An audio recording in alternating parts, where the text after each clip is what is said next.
दान कर दूंगी, पर तुम्हारी जैसी औलादों को एक फूटी कोड़ी भी नहीं दूंगी। माँ कहिए, आपने हम दोनों को क्यों बुलाया है? रानो दीदी का पता नहीं, पर मुझे बहुत काम था। मैं वो सब छोड़कर आई हूँ। आज तो मुझे अपने बेटे के स्कूल भी जाना था, पर नहीं गई माँ, आपकी वजह से।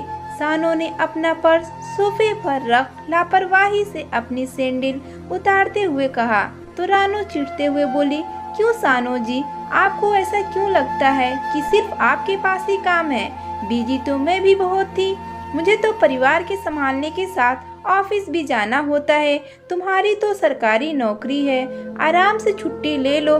पर मैं तो नहीं ले सकती ना छुट्टी, पर माँ ने बुलाया था और नहीं आती तो यही होता कि लो, बड़ी बेटी माँ की खोज खबर नहीं लेती, तो चली आई इनसे मिलने। कहिए माँ, क्या कहना है आपको? अरे क्या तुम लोग आते ही झगड़ने लगे? मुझे पता है तुम दोनों को बहुत काम है, पर अभी झगड़ा नहीं, खाना खाते हैं। मैंने तुम दोनों का पसंद का खाना बनाया है, चलो पहले कुछ खा लो, वहीं खाते खाते बात करते हैं। सुशीला जी ने अपनी दोनों शादीशुदा बेटियों से कहा तो दोनों हाथ धोकर टेबल पर आ गईं। साथ में सुशीला जी ने अपनी भी प्लेट लगा ली, पर उनकी दोनों बेटियों को खाने से ज्यादा माँ की बात सुनने पर ध्यान था। तो एक बार फिर से दोनों ने पूछा, अब बताओ ना माँ, क्या बात है? क्या आपने प्रॉपर्टी के पेपर बनवा लिए? आप ये सब हमारे नाम कर रही हैं? एक साथ इतने सवाल सुनकर सुशीला जी थोड़ा चिढ़ते हुए बोली, तुम दोनों को प्रॉपर्टी के अलावा और कुछ नहीं सोचता क्या? जब देखो अपने नाम करवाने की पड़ी रहती है, और कुछ याद नहीं आता क्या?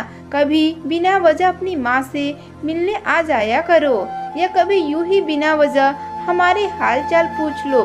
पर नहीं, बस दोनों को प्रॉपर्टी दे दो। हाँ तो क्या हुआ माँ, हमारा कोई भाई तो है नहीं जो ये सब लेगा? ले देकर हम ही दो बेटियां तो हैं। आप भी अब बूढ़ी हो गई हैं, तो हम लोग तो आपके सर से सबकी देखभाल का बोझ उतारना चाहते हैं। सानू अपनी माँ की बात हल्के में लेते हुए बोली, तो सुशीला जी ने मुस्कुराते हुए कहा, मेरा बोझ कम करने से पहले एक जिम्मेदारी संभाल लो, वही बहुत होगा मेरे लिए। जिम्मेदारी की बात सुनकर दोनों बहनें एक साथ बोली, कैसी जिम्मेदारी माँ? वो मेरी आँख में मोतियाबिंद आ गया है, तो मुझे उसका ऑपरेशन करवाना है। तो तुम दोनों सोच लो कि 10-15 दिन कौन मेरी देखभाल करेगा। माँ, मुझे अपना प्रोजेक्ट पूरा करना है। मेरा बॉस मेरे सर पर तलवार लिए खड़ा रहता है। अगर मैंने उनसे 10-15 दिन की छुट्टी ली तो समझो मेरी नौकरी तो गई। सानो कर लेगी, उनकी तो सरकारी नौकरी है, वो छुट्टी ले लेगी। रानो ने अपनी माँ की बात पूरी होने से पहले ही कहा, तो सानो भी कहाँ चुप रहने वाली थी। वो भी जिम्मेदारी लेने से खुद को बचाने के लिए बोली, नहीं, मैं छुट्टी नहीं ले सकती। मैं अभी 2 महीने पहले घूमने गई थी, तो पहले ही बहुत छुट्टियाँ ले ली है। अब अगर छुट्टी ली तो मेरी नौकरी पर बन आएगी। अपनी दोनों बेटियों की बात सुनकर सुशीला जी की आंखों में आंसू आ गए।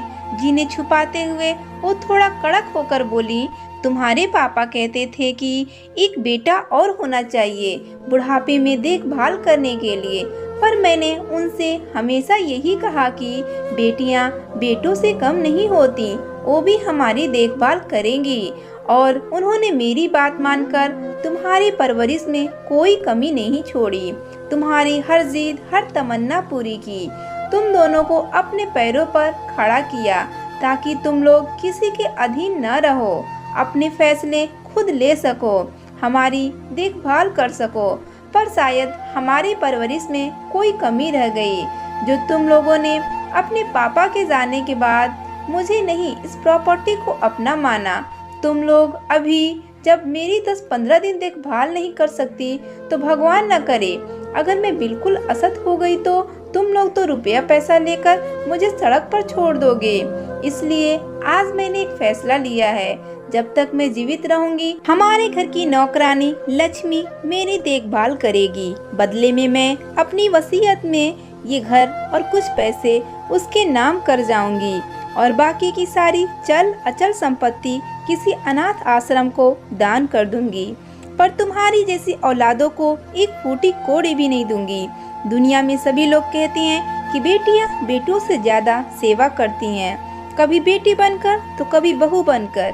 पर मैं कहती हूँ कि अगर बच्चे कपूत हो तो कोई सेवा नहीं करता, न बेटा न बेटी।